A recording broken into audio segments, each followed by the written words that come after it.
The internet is kind of like this big universe. And by that I mean like it's constantly expanding, and every second it's expanding even faster than it was the second before that. And specifically pertaining to content on the internet, it prioritizes, at least it seems to prioritize, volume. But there's a problem with prioritizing volume over other things, especially with regards to making content, and that is authenticity.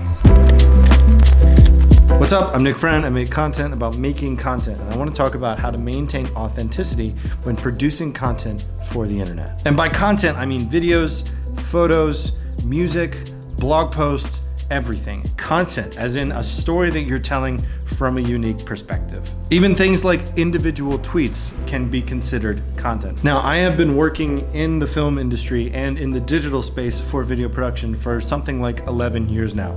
And there's three main things that I've noticed that help create an authentic message when producing content online. You're gonna wanna stick around for the third one because it is incredibly important for not only content creators, but just people that have a life on the internet, which is basically everyone.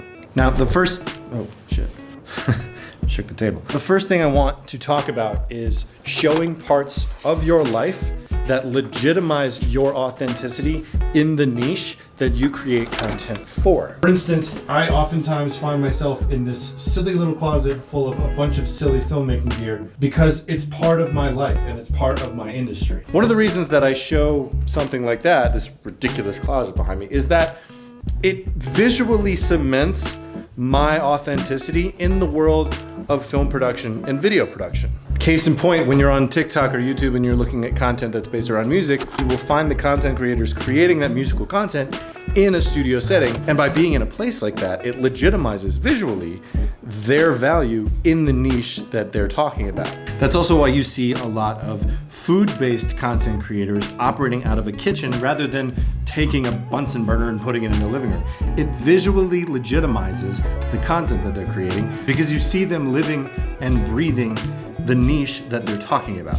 Basically makes them an expert. But importantly, they're not shouting. It's just part of their lifestyle and part of the story that they're telling. Whether or not the camera's on, that story is going to be told. That is how you legitimize yourself inside of your niche. The second point that I want to make is about embracing imperfection. And the idea of this is to show you as a human. There's going to be plenty of opportunities for you to laugh at yourself. There's going to be loads and loads of opportunities for you to mess up. It's impossible to be perfect.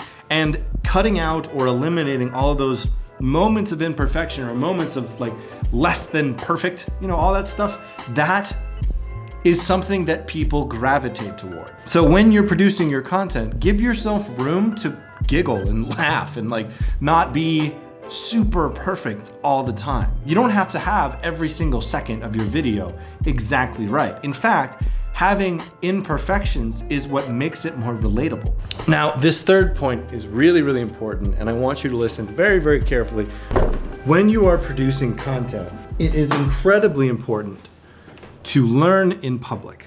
Now, what do I mean by learn in public? Well, it's pretty straightforward. Essentially, when you are learning something new for your craft or inside of your niche, that is an opportunity to create content. And if they have an opportunity to learn from you, that is going to legitimize you as not only a content creator in the niche, but a leader in the community. Community turns into audience, and audience turns into what you can otherwise describe as your digital family online. These are going to be people that you know and that you trust and that return to your content on a regular basis, which essentially makes it more sustainable to be an online professional, particularly with content creation. So those three things, showing part of your life that legitimizes your space in a niche, embracing imperfection, and learning in public, are my three favorite ways of legitimizing authenticity in my niche. And these principles are cross-platform. You can apply these to any kind of content and any niche in those types of content as well. Just because I'm a filmmaking and videography-based content creator doesn't mean that these can't apply to somebody that works in food,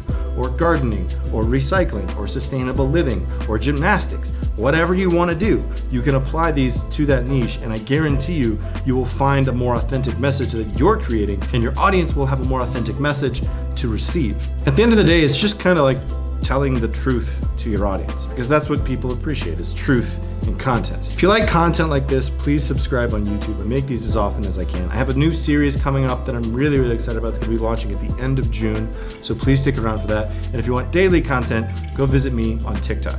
Again, thanks for liking, thanks for subscribing, and I'll check you later. Peace.